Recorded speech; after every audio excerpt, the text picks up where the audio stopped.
I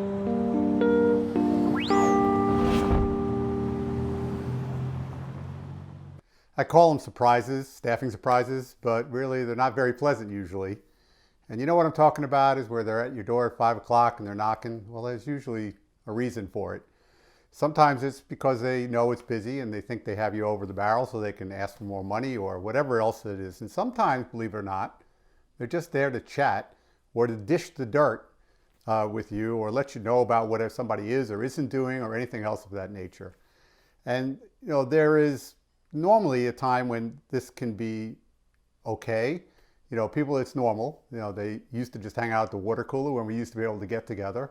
And now, of course, they chat, they text, they hang out in the parking lot if they do get together, or they find a place to go, Circle K or 7-Eleven, for example.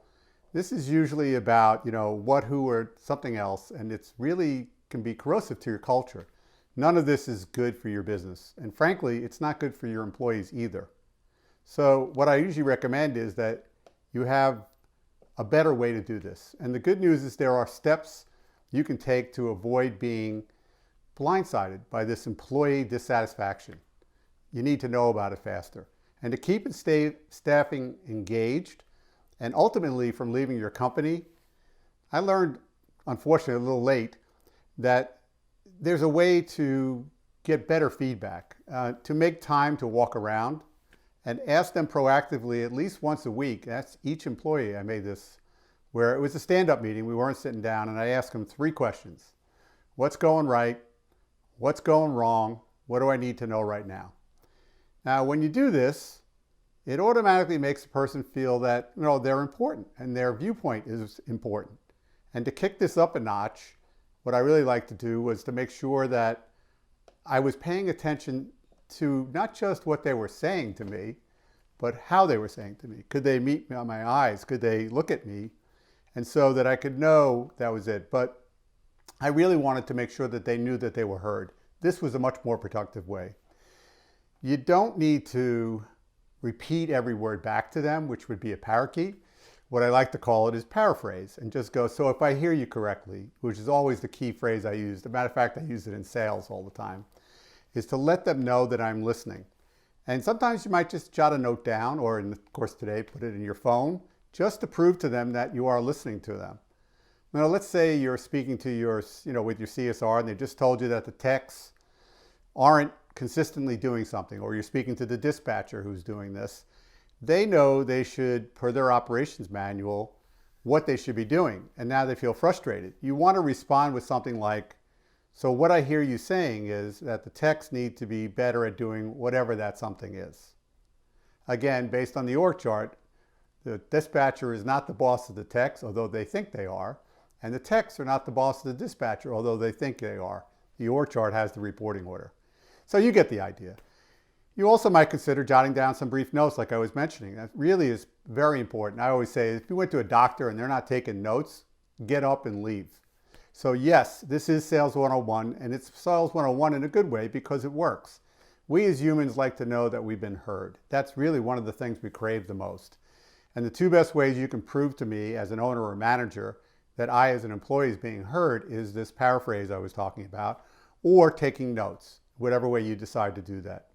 Most importantly, though, you want to make it a point to follow up with them, because if they ask for their feedback and you didn't take it, that's really very frustrating. This is an impromptu meeting where you just have, 3 questions. It's, again, when you're walking around the office, you're not sitting down. And the longest any of these 3 questions ever took was 5 minutes. Now, if I saw that they weren't enthusiastic or they weren't willing to share or they wouldn't meet my eyes, I knew this was a chance that I needed to step in and save them. Or if they were leaving, well, that's okay too. So here are some other ways I used to solicit feedback at my own contracting company. Number 1, I would sit in on staff meetings during the time when they took place where they're supposed to be reading 1 to 2 pages of the manuals out loud, which is the only way, by the way, to make sure that these policies and procedures stay in your culture at your company. And then again, I'd ask 2 questions. So what's wrong or what do you hate? And does anybody have a better, cheaper, faster idea about how to do this task better? Because if we do, and we all agree, we'll change it. And if not, this is how we operate. For my managers, I'd ask for their feedback and inputs of what I call steps of delegation, which is a document in writing, doesn't have to be printed up anymore, obviously, that actually lays out what is expected of them and what resources they have to get things done and what consequences, good and bad, if they're able to bring this task in on time, on budget. But I also get their feedback. Number 3 is I'd like to go right along with my techs. I could get feedback one-to-one in real time.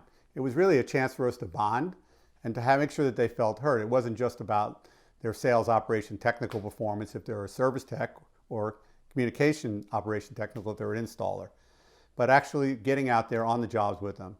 Number 4 is I'd sit with inside staff at their position doing side-by-sides to get feedback from them about what's going on, what are they like, what's wrong. This is really kind of big for me. Number 5 was I made set office hours available after 5 o'clock for all of my staff to schedule appointments with me, with their direct supervisor. I never broke the chain of command. Very important. If there was a conflict, then we'd let someone know. We're sitting on this meeting, bring them in so the supervisor doesn't get bypassed, because that is so important to what you want to be able to do. Note, it's amazing making these sessions after 5 p.m. How many showed up actually prepared and valued the time it was that they were spending with me, because now they had to invest. This brings me to another point, which is if you never take any steps to address the answers to what's going wrong, as an example, or worse, you call out an employee in public for continuously griping, you can pretty much kiss this whole insight thing that I'm talking about a better way to get employee feedback goodbye. The thing that you need to do is actually put your actions to the lip service that you have here, which is nothing ever gets fixed, will spread like wildfire. And that's worse, never asking questions at all. People love to work at a place where they feel leadership listens to them and responds to their feedback. And at the same time, everyone likes to know that they have a voice and that they can know that it's going to get a response. Now, here's the thing. I always promise 3 responses. Yes, we can. Yes, not right now.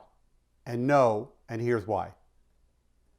So I'm clear, these changes in my own habits didn't mean I never experienced any more staffing surprises. What it meant was I was truly aware of what was coming. There were less of these surprises. And it was more employee culture got better. And what I meant was I was rarely blindsided. And that dramatically reduced the employee turnover, and we had much happier employees as well. More importantly, actively soliciting their feedback, proving to them that you're listening, proving that you will make additions based on feedback. All of this really helps the culture. And if you put these things into place, I absolutely believe it will contribute to the success of your company as well.